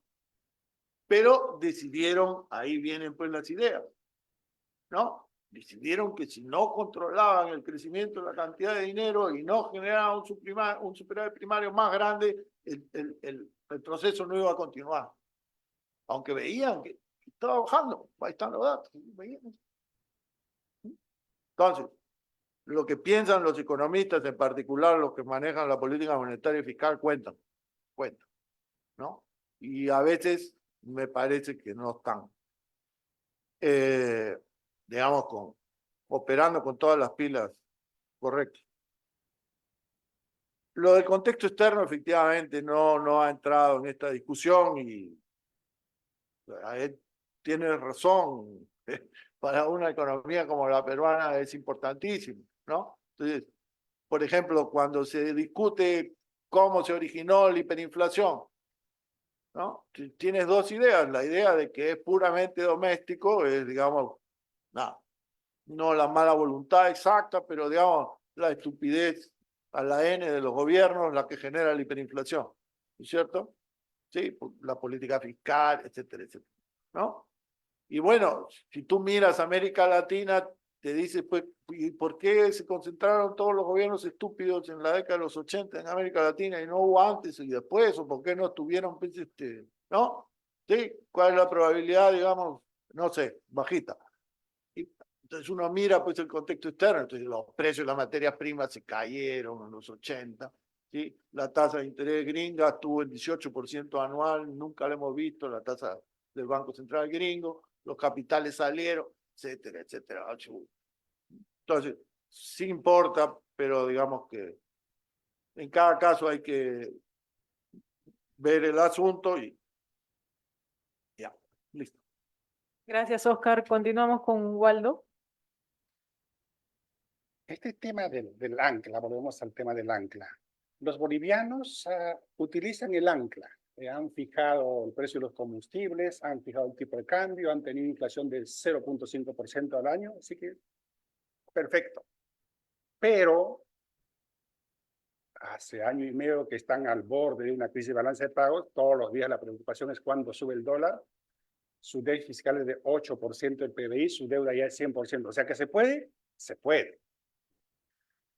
El precio público ya parece el malo de la película acá, ¿no? Oscar muestra los datos de servicio de la deuda que suben como si fuese una mala noticia, ¿no? Yo digo, qué buena noticia, que estamos pagando, vamos a reinsertarnos. A mí me parece formidable que tengamos un superávit para pagar deuda, no me parece una mala noticia. No era una mala noticia, era que es posible conciliar la desinflación con el servicio de la deuda mayor, que era lo que tú decías que era un problema en Argentina. Y el otro es, respondiendo a Leopoldo, Si Argentina hubiese tenido tantas empresas públicas como el Perú, seguro que hacían igualito que en el Perú. No creo que haya sido una situación de que hay una gran movilización, de hecho que no ha habido, ¿no? Y por curiosidad, la popularidad de Milei está como la de Fujimori después de Khrushchev, que es una cosa curiosa, pero la popularidad de estos patas sube, ¿no? Respecto al contexto externo, Argentina es bienaventurado, sus precios están buenazos, ¿no? O sea, por ese lado, incluso están esperanzados en esas exportaciones agropecuarias y por eso están dejando tranquilo el tipo de cambio, ¿no? Así que el contexto externo es buenísimo para los argentinos. A mí me gustó mucho el gráfico de pago de deuda externa y creo que cuenta parte importante de la historia y tiene que ver con el tema del contexto externo. Si pudieras poner el slide, ese está fabuloso.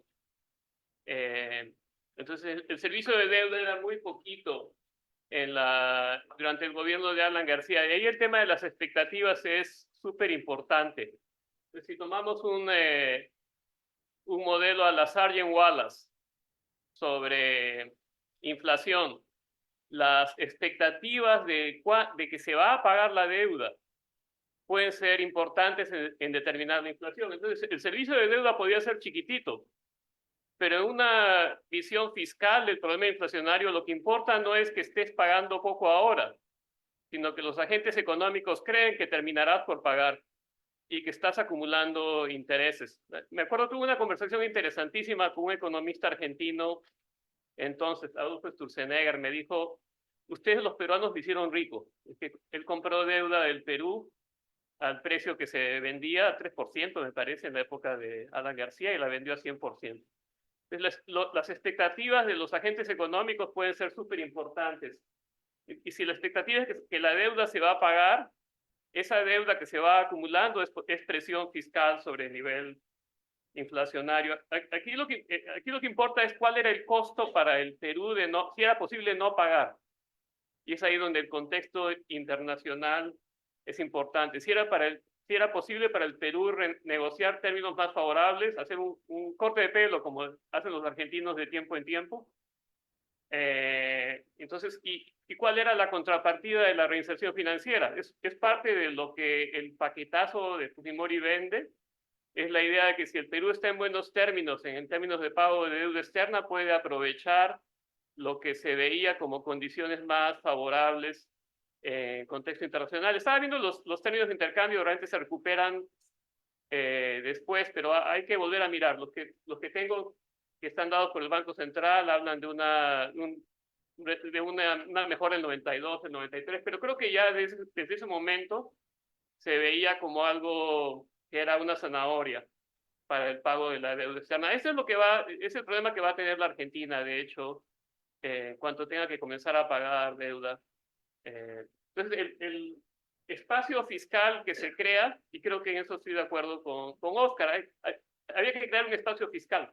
Eso es lo que hace, y tal vez estamos en desacuerdo en que eso era positivo o negativo. Pero ese espacio fiscal permite la reanudación del pago de la deuda y la reinserción del Perú en la economía internacional con las consecuencias que conocemos. Gracias. No sé si hay alguna otra pregunta de los participantes, de los asistentes.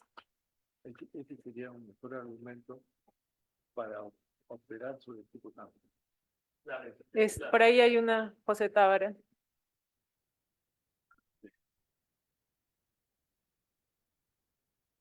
Sí, muchas gracias a los tres por la presentación.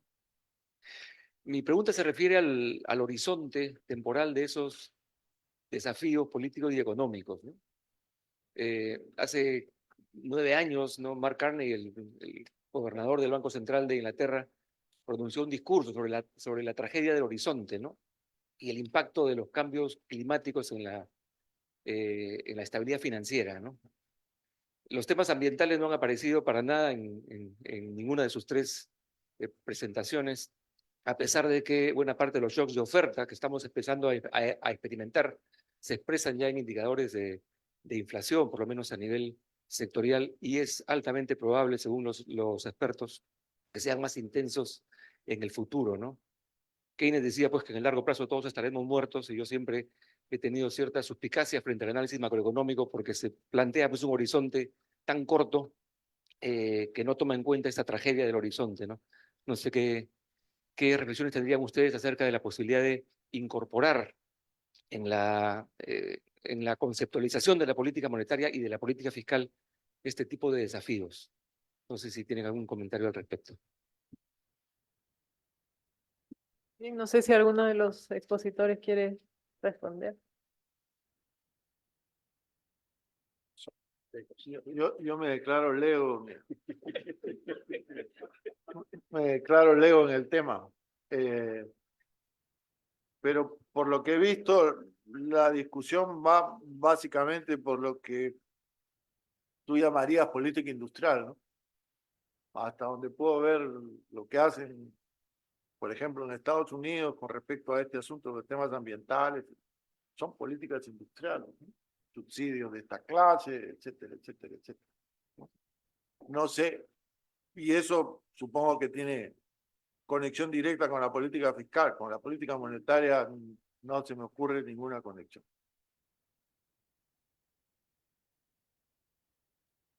Ok, ¿alguna otra pregunta?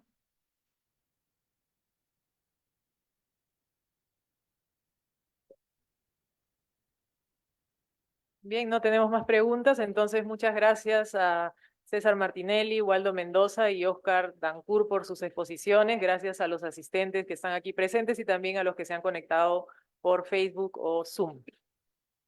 Terminamos.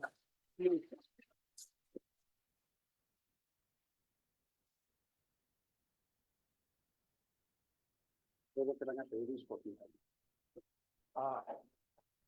Lo movías esa barra, que congelaba, algo así. Lo tocaba, que congelaba. ¿Son de acá?